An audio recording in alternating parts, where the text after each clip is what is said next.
আজকে মানববন্ধন মুক্তিযোদ্ধা কমান্ড কাউন্সিলের সাবেক কমান্ডার বীর মুক্তিযোদ্ধার সঙ্গে অশুভ আচরণ করার প্রতিবাদে আজকের এই স্বতঃস্ফূর্ত মানববন্ধনের সম্মানিত নেতৃবৃন্দ আছেন, মুক্তিযোদ্ধা নেতৃবৃন্দ আছেন, ব্যবসায়ী মহল আছেন, সুধী মহল আছেন, সর্বস্তরের জনগণ আজকে প্রতিবাদে রাজপথে আজকে এই রৌদ্র এই গরমকে উপেক্ষা করে প্রতিবাদ জানাচ্ছে একটি মাত্র সাংবাদিকের জন্য, যে সাংবাদিক সেদিন জাতির শ্রেষ্ঠ সন্তান বীর মুক্তিযোদ্ধা জনাব আবুল মনসুর সাহেবকেও সে দ্বিধা করে নাই, তার সঙ্গে অসমান আচরণ করেছে।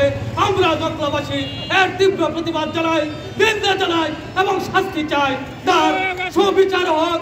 আমরা নকলাবাসী প্রত্যাশা করি প্রশাসনের কাছে, জাতির বিবেকের কাছে এবং যিনি এসেছিলেন আমাদের মাঝে নকলা উপজেলা পরিষদে তদন্ত কমিশনের কর্মকর্তার কাছে আমাদের বিনীত আবেদন, নকলাবাসীর আবেদন, সচেতন মহলের আবেদন, আমরা তার সুবিচার চাই, তার এই শাস্তিতে আমরা সন্তুষ্ট নই।